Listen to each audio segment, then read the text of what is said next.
What are the Aristotelian elements we have studied about? Earth, water, fire and air were the four elements. But along came Robert Boyle, who rejected this theory. Why do you think he did that? He believed that elements were those substances which could not be decomposed chemically. And do you think he was right? Yes, of course he was. The elements we will study in the periodic table are those which are in their simplest form. They cannot be broken down into simpler forms. Based on these observations, elements were divided into three categories. What do you think they are? Metals, non-metals and metalloids are the three subdivisions of elements. We will study their characteristics in detail here. Can you give me a few examples of metals? Gold? Silver? Aren't these the very common metals we encounter? What can you tell me about metals? Do they have luster? What do I mean by luster? Do these metals shine? Yes, of course they do. That's what luster is, shine.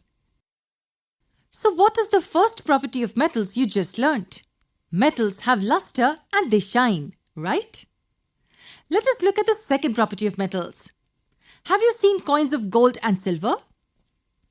You sure must have seen gold ornaments as well. Well, all these can be made because gold has two more properties. One is that it can be beaten into sheets. This property of metals is called malleability. When ornaments are made, these metals have to be drawn into wires. Metals can be drawn into wires and this property has a fancy name too. Do you know what it is called? It's known as ductility. Metals are ductile and malleable in nature. So far we have learnt three properties of metals. They have luster and are malleable and ductile. Now let us study a few more properties of metals. They mostly have a typical color and appear to be golden yellow or silver grey in color. Do you know one more property of these metals? They are sonorous in nature. What do we mean by sonorous? These metals make a hollow sound when hit. There is one last property of metals you must know about. Do you think metals conduct heat and electricity? Yes, metals do conduct heat and electricity. Let us go through all the properties of metals once again. Metals have luster and therefore they shine. Metals are malleable and ductile and therefore they can be beaten into sheets and can be drawn into wires respectively.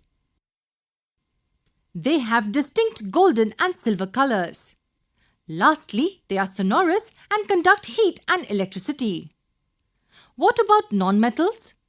Can you give me a few examples of non-metals? Bromine and iodine are examples of non-metals. Now let us compare them to metals and see whether they exhibit the same properties. Do these non-metals have luster? No, they don't have any luster. What about their ability to be beaten into sheets or drawn into wires? Can non-metals be made into sheets or wires? No, that cannot be done. So non-metals are neither malleable nor ductile. Are non-metals sonorous? As you can see, iodine and bromine cannot be sonorous. Similarly, all non-metals are non-sonorous. They do not produce sound when hit with an object. What about conduction of heat or electricity? Do you think they can conduct heat and electricity? Nope, non-metals are poor conductors of heat and electricity. What about their color? Do they exhibit just two colors like metals? Well, this is the only point where non-metals seem to exhibit a lot of variety. Non-metals show a variety of colors. So, in a nutshell, non-metals do not show luster but exhibit a variety of colors. They are poor conductors of electricity and heat. At the same time, they are non-malleable and non-ductile. They are non-sonorous and they do not produce any hollow sounds. I am sure you would easily be able to distinguish between metals and non-metals now.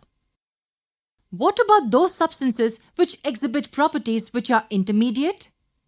What do I mean by intermediate? They are neither entirely metals nor non-metals. What do we call such elements? We term them as metalloids.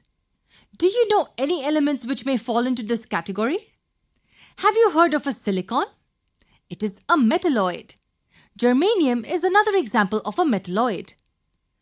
What makes them metalloids? Is it their appearance? Yes, they appear to be metals, but in reality they are brittle. What do you think about their ability to conduct electricity? Metalloids are neither good nor bad conductors of heat and electricity. They are fair conductors of electricity. Chemically, they behave like nonmetals, and they can also form alloys with metals. I guess you now know why they are known as metalloids. With that, we have learned about metals, nonmetals, and metalloids. Do you know some fun facts about elements? We know about 100 elements till date, out of which 92 are naturally occurring. What about the remaining elements? Well, they are man-made and most elements are solid in nature. But do you know one metal which is in the liquid state? Mercury. That's right. Mercury is the only metal which is in the liquid state. It will also surprise you to know that 11 elements in these 100 are in the gaseous state at room temperature. The world of chemistry is really interesting. We will study how these elements mix to form compounds in our next video.